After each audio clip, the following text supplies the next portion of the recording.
Bienvenidos a Cruce Palabras por Telesur. Soy Luis Hernández Navarro y para conversar sobre el 1 de mayo, Día de los Trabajadores, Día del Trabajo en otros lugares, prácticamente en todo el mundo, excepto en Estados Unidos, está con nosotros en el estudio Saúl Escobar Toledo.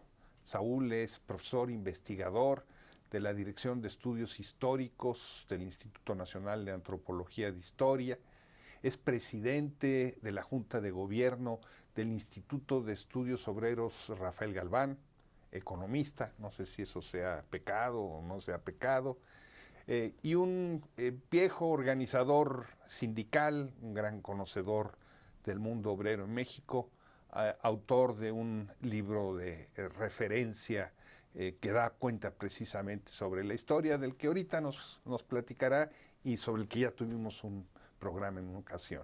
Saúl, muchas gracias por estar con nosotros. Gracias, Luis, por la invitación, con mucho gusto. Saúl, vamos ya al último 1 de mayo de la administración del presidente Andrés Manuel López Obrador. ¿Qué se puede decir del movimiento sindical en México a 5 años de gobierno?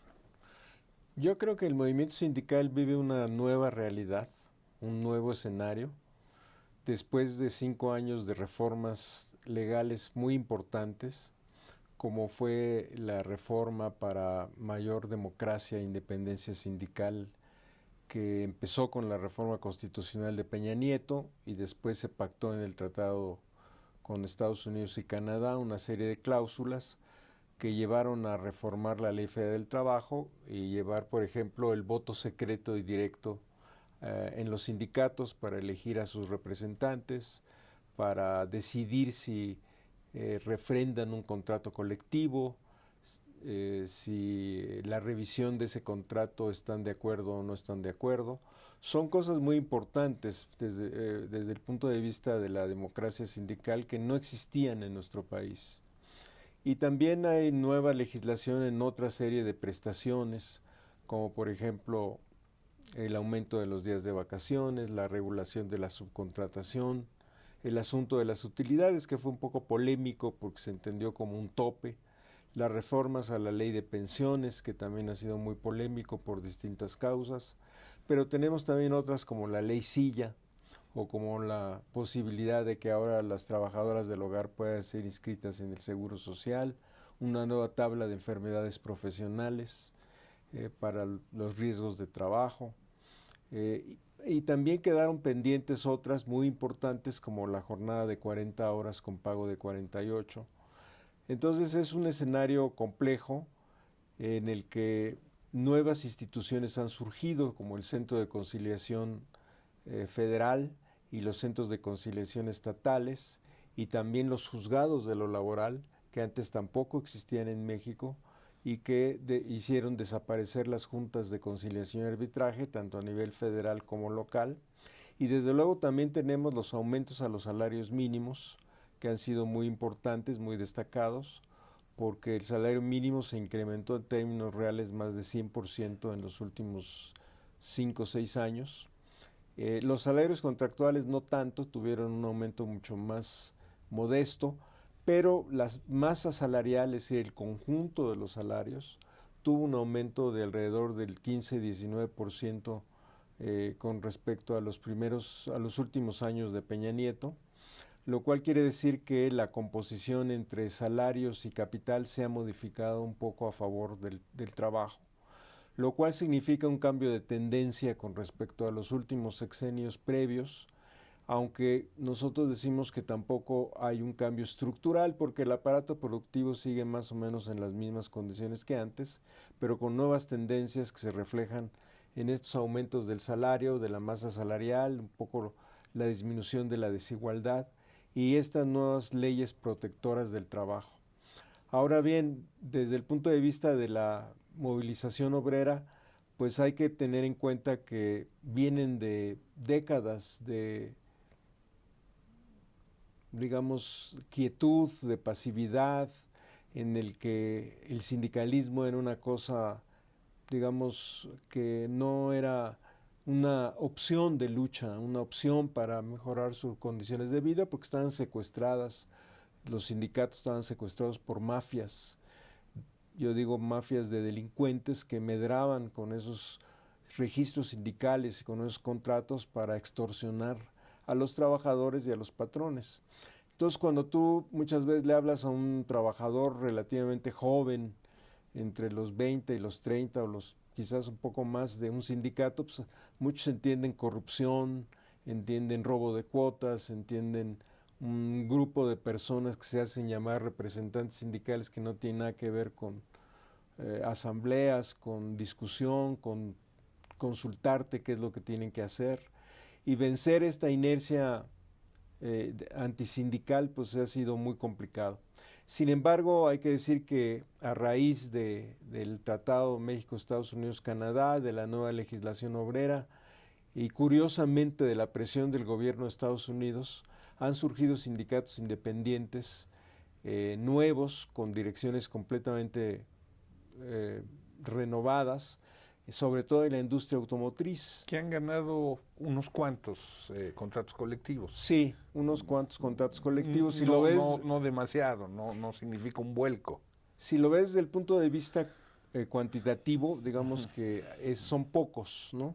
Pero sí son muy significativos porque sí creo que representan un ejemplo para muchos otros trabajadores que ven cuando se informan, cuando lo saben, que se puede cambiar el sindicato, que se puede tener directivas distintas y se han animado en algunos casos a estos cambios, no solo en empresas tan complejas y tan, digamos, desde el punto de vista del equipamiento, tan tecnológicamente avanzadas como Ford o como General Motors, sino también maquiladoras muy sencillas, pues también se han animado a cambiar sus condiciones de trabajo y a un nuevo sindicato, aunque sí son tendencias todavía iniciales, todavía son tendencias que apenas se conocen, apenas salen en la prensa, muchos movimientos, digamos, terminan al otro día que estallaron, porque la represión del patrón es muy fuerte, pero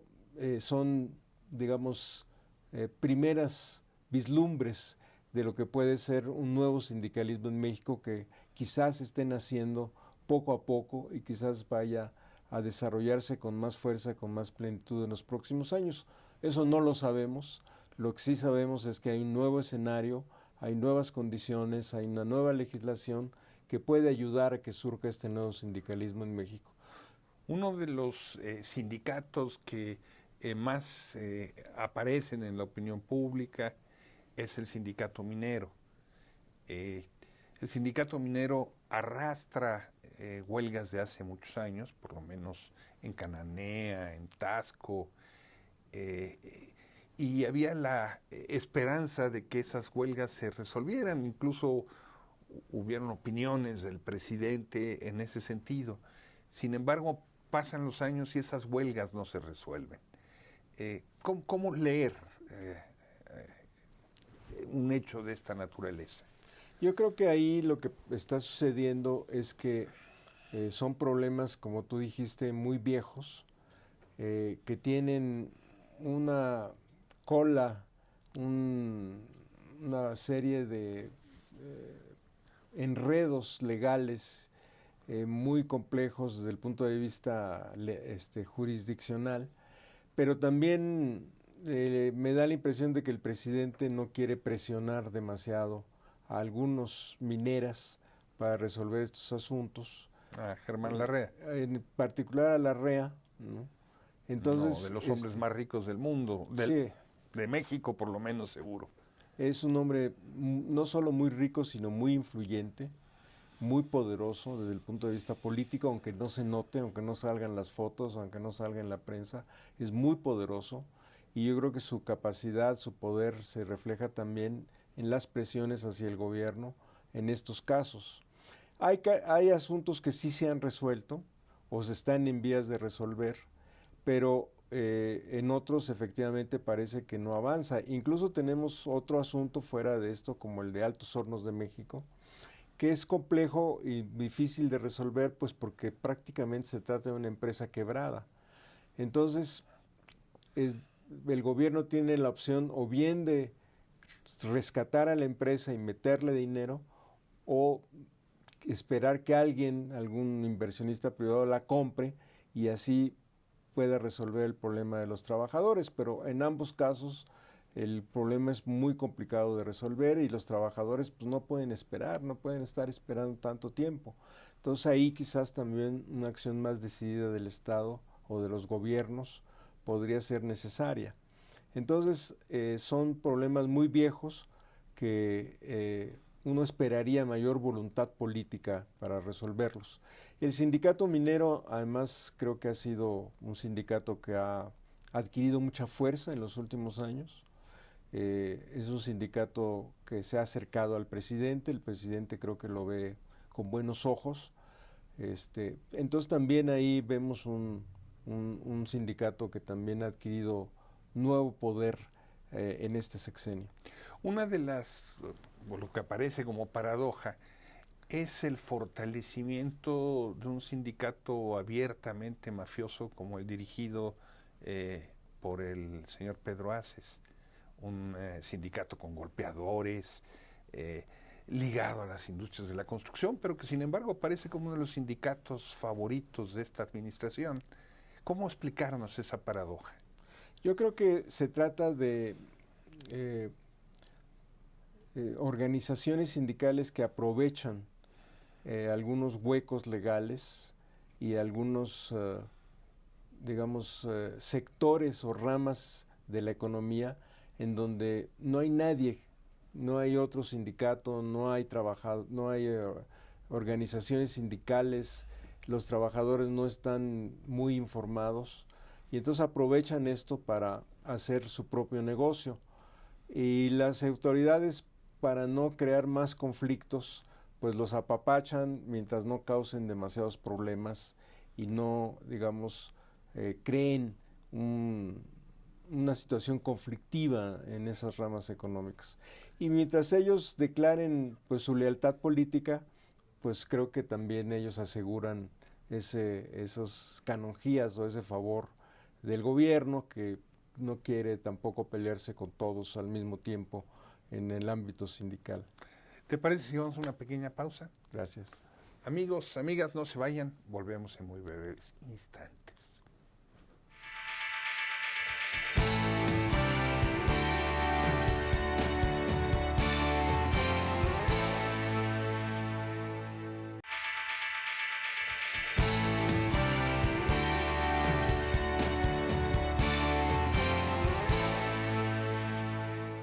Estamos ya de regreso en este cruce de palabras, conversando sobre el movimiento obrero y sindical en México alrededor del 1 de mayo, con Saúl Escobar, investigador del Instituto Nacional de Antropología e Historia y quien está al frente del Instituto de Estudios Obreros, Rafael Galván.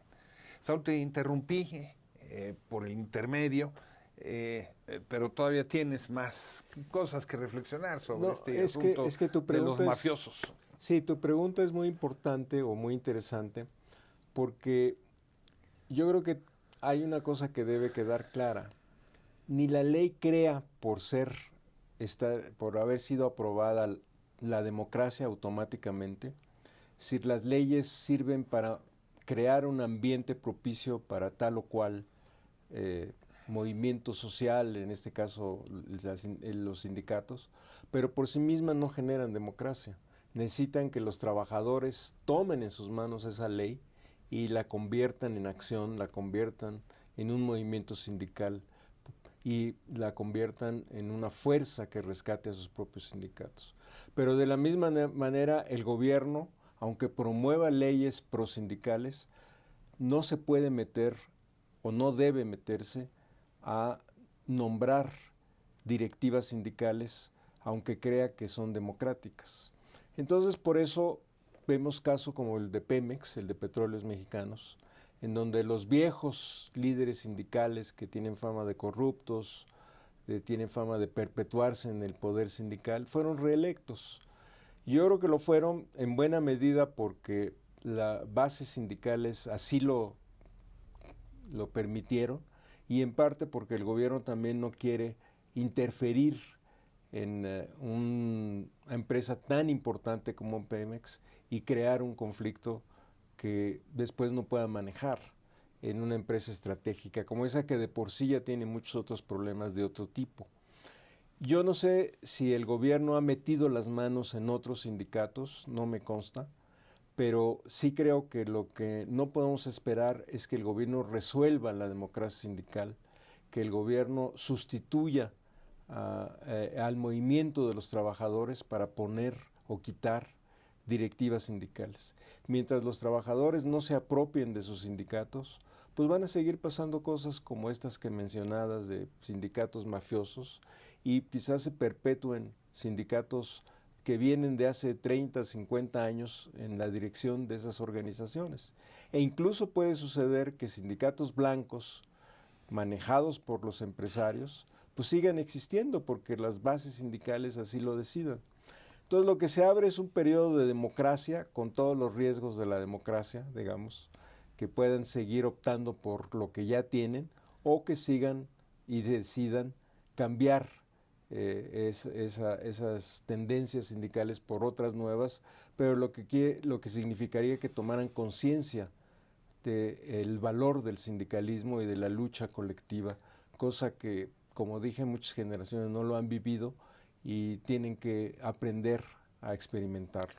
Sin embargo, Saúl, hablando de esta relación entre presencia gubernamental, nuevo marco legal, sindicato mafioso, está el caso del sindicato magisterial, del Sindicato Nacional de Trabajadores de la Educación, en donde hay un grupo de poder histórico, también con prácticas mafiosas, una tendencia sindical muy amplia, extendida en por lo menos las 2/3 partes del país, que busca su democratización, y el marco legal que se crea y que avalan las autoridades impide realmente que haya democratización. Formalmente hay elecciones, pero esas elecciones son organizadas por la dirección sindical, ellos tienen el control del padrón, ellos deciden qué planilla se registra y no se registra, ellos le dan cauce o no a las impugnaciones, y cuando los maestros democráticos han presentado quejas en los tribunales simple y sencillamente hacen a un lado. O sea, que hay en este caso, por lo menos en lo particular, hay una situación más compleja, porque aquí sí hay un sujeto magisterial que quiere la democracia, pero que no se le permite porque sigue existiendo esa trabazón entre líderes sindicales tradicionales y autoridades laborales. Sí, yo creo que ahí hay dos problemas, por lo menos. Uno, que la reforma laboral fue mucho más modesta y mucho más incompleta en el llamado apartado B que en el A. O sea, sí, los trabajadores al servicio del Estado. Sí, los trabajadores al servicio del Estado, de la Federación, de los municipios, de los estados, fue mucho más incompleta que en el apartado A. Por ejemplo, ahí sigue habiendo las mismas instancias de justicia laboral que antes. Y aunque algo se hizo para permitir una mayor democracia, pues no fue tan a fondo, no fue tan, digamos, radical como fue en el apartado A. La prueba es que, por ejemplo, se sigue hablando de convenios y no de contratos colectivos en el apartado B. El derecho de huelga queda tan coartado, tan restringido como antes. Entonces, yo pienso que la gente, los profesores democráticos y muchos sectores de los trabajadores al servicio del Estado tendrían que ser más radicales en sus demandas y pedir la abrogación del apartado B. Debería haber un solo apartado para todos los trabajadores, o por lo menos las mismas reglas para el apartado A que para el apartado B. Tenemos, digamos, efectivamente situaciones muy conflictivas en abolir el apartado B, por ejemplo, porque todos tendrían que pasar del ISSSTE a un solo instituto de salud y eso puede provocar muchos conflictos administrativos, pero a la larga creo que debería haber un solo apartado, una sola institución de salud, una sola reglamentación para todos los trabajadores. Y por el otro lado, yo creo que la CENTE ha sido, a mi modo de ver, un poco ambigua en este asunto de la democracia sindical y que debería ser más firme en sus movilizaciones y en su coordinación nacional. Tú hablas de 2/3 partes del movimiento de las secciones del país, pero no se ven. O sea, por lo menos... Bueno, hay miles de maestros en las calles, han habido miles de maestros en las sí, calles. pero hay no en todos paro los estados. Indefinido. No en todos los estados del país, Ahora, a mi modo así de ver, es. ¿no? Entonces creo que sí ha faltado ahí más contundencia. Y también es cierto que el gobierno, pues en lo que se refiere al apartado B, a los trabajadores de servicio del Estado, es mucho más conservador, incluso en el manejo de las relaciones laborales. Ahí hay todavía muchos contratos a tiempo parcial, contratos por honorarios, contratos por capítulo 3000. Es decir, las condiciones de trabajo de muchos servidores públicos son muy malas. Ya no digamos en la administración de todos los días de ventanillas, sino incluso en trabajadores, por ejemplo, de la salud, que son tan indispensables para el país. Ahí también sigue habiendo malas condiciones de trabajo. ¿Por qué? Porque el gobierno piensa que ahí hay que aplicar la austeridad republicana y eso significa pues no mejorar sustancialmente las formas de contratación, los salarios, las condiciones de trabajo. Entonces ahí el gobierno creo que ha sido más conservador y no aspira a un sindicalismo más activo que reclame mejores condiciones, sobre todo en los contratos y en los salarios, y esto también se refleja en el caso de los maestros. Este gobierno comenzó con una paro, huelga generalizada en las maquiladoras de la región de Matamoros, en la frontera con Estados Unidos. Las condiciones de trabajo en las maquiladoras son tremendas. Habría dado la impresión de que eso habría el camino para la reorganización de esos trabajadores sumamente explotados, muchas de ellas mujeres. ¿Qué sucedió? ¿Por qué no hubo continuidad en estas expresiones de descontento y de organización independiente? Son movimientos muy explosivos, pero muchos de ellos son de muy corto plazo a veces, porque las maquilas, como tú dijiste, son fábricas de explotación muy aguda, pero también son fábricas que pueden desmantelarse de un día para el otro, pueden cerrar con mucha facilidad, llevarse el equipo, volver a abrir con otra razón social. Todos los trabajadores tienen que enfrentar una situación muy difícil para mantener su lucha. Creo que ha habido algunos triunfos interesantes, sobre todo en la región de Tamaulipas, que no se conocen muy bien, pero que sí se han dado. Pero es difícil un movimiento muy consistente por este carácter, digamos, de la maquila. Y además hay que tomar en cuenta que los salarios mínimos aumentaron ahí no solo 100%, sino casi 300%. Entonces los trabajadores ahí tienen una cierta compensación que no tuvieron durante muchos años y eso quizás ha bajado un poco la agresividad o la inconformidad o la movilización al recibir mejores salarios, porque además en muchos casos los patrones en esas maquiladoras pues condicionaban los salarios a ciertas tareas de destajo, a que fueran a trabajar en días festivos, a que se quedaran a trabajar tiempo extra. Entonces eso probablemente ha bajado un poco, habrá que hacer un estudio más detenido y el aumento del salario mínimo pues ha mejorado el nivel de vida de estos trabajadores, pero sigue siendo un sector económico con un alto grado de explotación. Hubo una larga época en la que el movimiento obrero era un factor clave en la política mexicana. Da la impresión de que ya no lo es. ¿Qué pasó? ¿En qué momento se perdió esa centralidad sindical? Se perdió a partir de los años 80 poco a poco y luego en los 90, como se perdió en casi todo el mundo. la energía, el protagonismo de los sindicatos por las políticas neoliberales, que, digamos, pueden definirse de muchas maneras, pero una principal es restarle poder a los sindicatos y restarles influencia y restarles capacidad de lucha.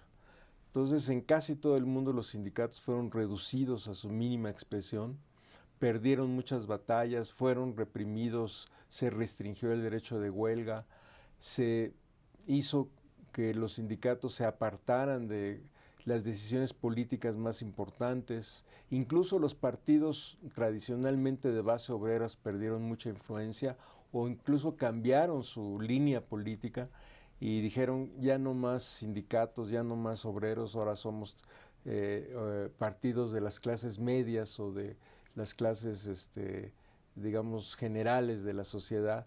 Entonces los sindicatos fueron muy relegados en todos sentidos y apenas hace algunos años empezaron a recuperar cierto protagonismo y empezaron a haber nuevas leyes que quizás nos pongan otra vez en el camino de un nuevo laborismo a nivel mundial, pero son tendencias todavía iniciales que, como en México, apenas están despertando lo que puede ser un nuevo despertar, de que puede ser un nuevo camino, un nuevo, digamos, amanecer de las luchas obreras y de su influencia en el Estado, en la sociedad, en la economía, para recuperar lo que han perdido durante varias décadas de neoliberalismo. Saúl, muchísimas gracias por estar con nosotros. Gracias, Luis. Amigos, amigas, muchas gracias por su amable compañía. Ya saben, los esperamos la semana que viene aquí por Cruce de Palabras por Telesur. Hasta la próxima.